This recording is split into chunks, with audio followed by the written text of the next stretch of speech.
Le carnet rose bat son plein au parc. Des centaines de bébés arrivent chaque année. La vigilance et l'expérience des soigneurs animaliers, mais aussi la technologie de pointe, quand la science et les hommes se mettent au service de la nature.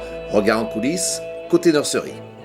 La reproduction des espèces d'oiseaux au parc de Villars-les-Dombes est assez importante, puisqu'on a à peu près entre 300 et 400, 500 naissances par an.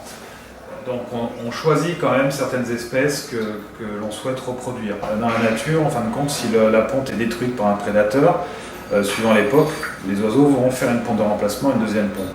Donc en captivité, si on prélève l'œuf ou les œufs de cette première ponte, on va déclencher cette fameuse ponte de remplacement. Et au lieu d'avoir 1 à 2 ou 3 jeunes par an, on peut éventuellement multiplier par 2 le nombre de naissances. Pour les flamants roses, eux, on substitue leur œuf et on leur met un leurre en attente. C'est pour éviter un accident tout au long de l'incubation. Quand le petit va commencer ce qu'on appelle à percer la coquille, nous on le récupère, on est appelé par la nurserie, donc on se dépêche de venir récupérer l'œuf.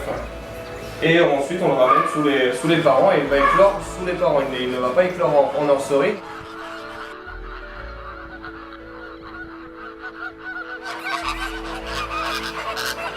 En nurserie avec une incubation artificielle où on gère à peu près à 98% tous les paramètres. Donc on évite déjà tous les accidents si on laisse une reproduction naturelle. On trouve une petite place. Hop. Voilà.